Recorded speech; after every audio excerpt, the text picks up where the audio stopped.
Hi, I'm Dr. Trites. This is part two of a five-part series of anti-aging and longevity. In part one, we talked about laboratory tests. Now we're going to move on to anti-aging and longevity. So this is just common sense. If you have reduction of stress and detoxification, chances of you aging less and living longer are increased.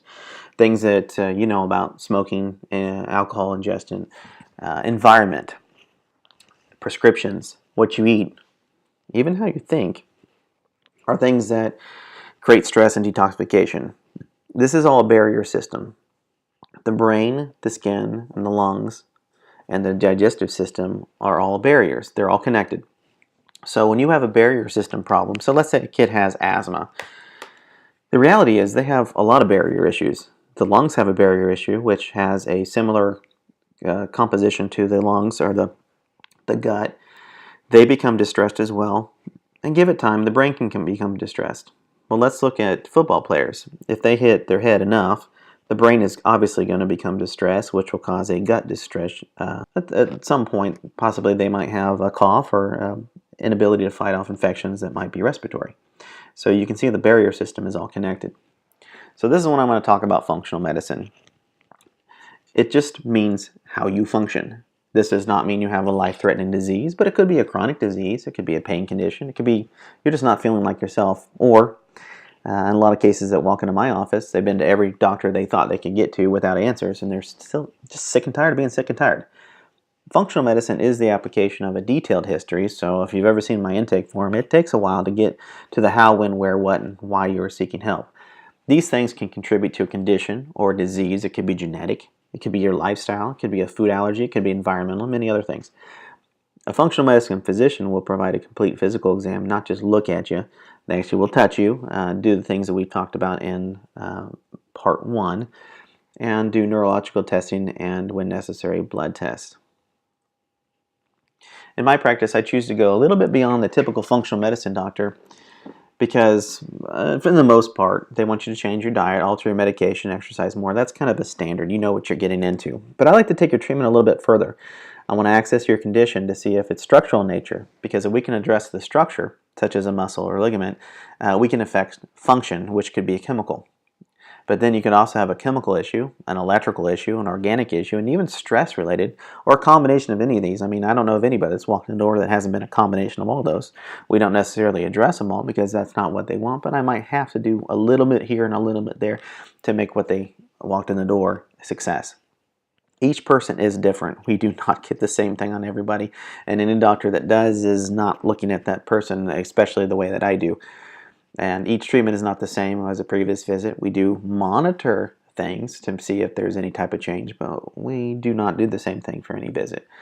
Our office creates a plan for your recovery and maintenance, and we create them individual for you so that you may function and age at your optimum. So there's something else that's out there. It's called functional neurology. That is a little bit of a step. You're taking a holistic doctor and you're making them into a functional medicine doctor, but then they find out that there's all these chronic conditions and autoimmune diseases that are out there, and so you have to start running some tests because remember, there's a barrier system. A lot of functional medicine doctors work in the lungs and the gut, but if the brain is connected, you better know something about neurology. So functional neurology is when somebody has a condition, such as a headache or visual changes, where the pathological process has been ruled out through typical diagnostic procedures such as a CT or an MRI. That said, they still have headaches, they might have a mild tremor, their focus, concentration, balance, and allergies, even migraines or visual changes could be occurring. They know they're not functioning correctly, but they also know that they don't have some sort of pathology sitting in the brain. Since the beginning of modern medicine, there have only been really two options for this condition. You can take a medication and see what happens, or you can do nothing at all and see what happens. Functional neurology looks at the dysfunction in the nervous system, so we're looking for these little changes within the nervous system before they become a big problem. Your nerve cells need fuel and activation in order to thrive and survive. Fuel can be defined as several things: oxygen, blood sugar, gotta have sugar to get going, but not too much, and essential nutrients. Activation refers to the stimulation of the nervous system, which causes changes in the structure and metabolism of the nerve cell. For instance, If I take your arm and wrap a very tight band around it, your hand starts to go to sleep and then it'll start to hurt. That's because there's no oxygen, there's no blood supply, there's no nutrients going there, and so the structure has changed the metabolism within that nerve cell.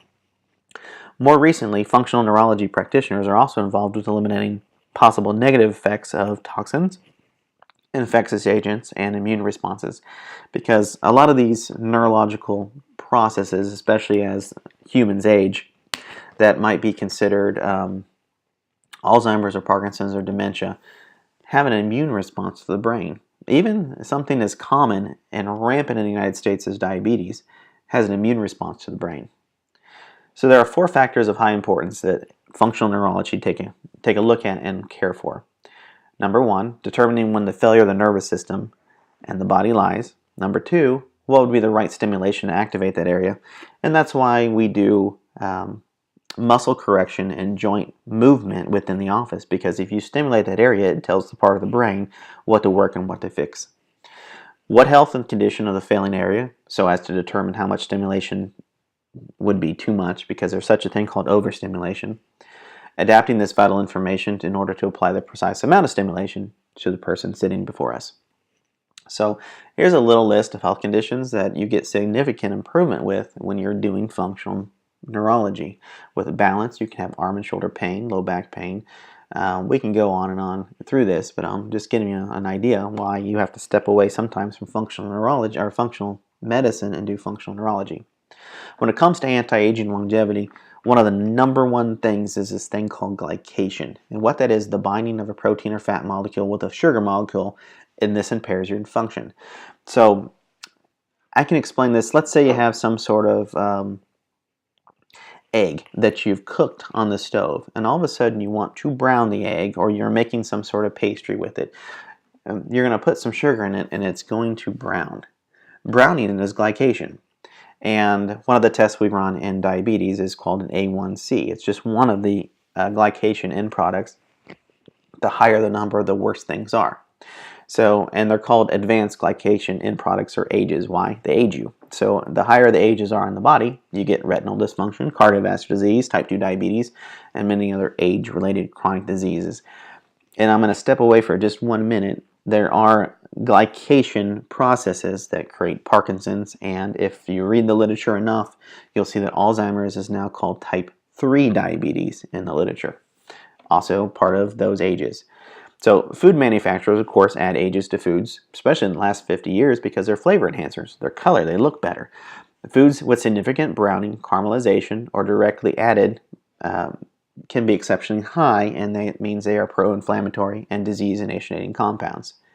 So if you have an A1C run, and if you don't, we run them on everybody. It needs to be below 5.5 for mitochondria health. Well, what's a mitochondria? It's a little piece within inside of your cell that makes energy. And energy is everything. And so when your blood sugar, general blood sugar, is between 85 and 100, that means the blood supply to the extremities is proper, and it can perfuse the brain. That's really good for anti-aging longevity. So your joints get food, and your brain gets food. So joint function, flexibility, when those two are right on, and improves ATP. ATP is what the mitochondria make. It's called energy. It improves energy, repair, and regeneration. So this is what I specialize in, and this is why you still need to move outside of my office, whether it's yoga, golf, or any other form of exercise. And there's a big difference in golf scores and flexibility when inflammation is reduced. So inflammation. Does a lack of pain mean that everything is fine? Well, if you played football or had a car accident 20 years ago, the pain went away, and all of a sudden now you're starting to notice. Have you ever heard of somebody that went to the doctor and had a routine physical, and then all of a sudden they went in and now they're having their carotids checked, or they're doing a stress test, and they find that they are 94% blocked? They had no symptoms. So inflammation can lead to a myriad of conditions without hardly any symptoms. You can have underlying inflammation that is going on. So that's definitely something we like to address. I thank you for your attention. If you want to know more information, go ahead and contact our office. I'm Dr. Trites. Be well.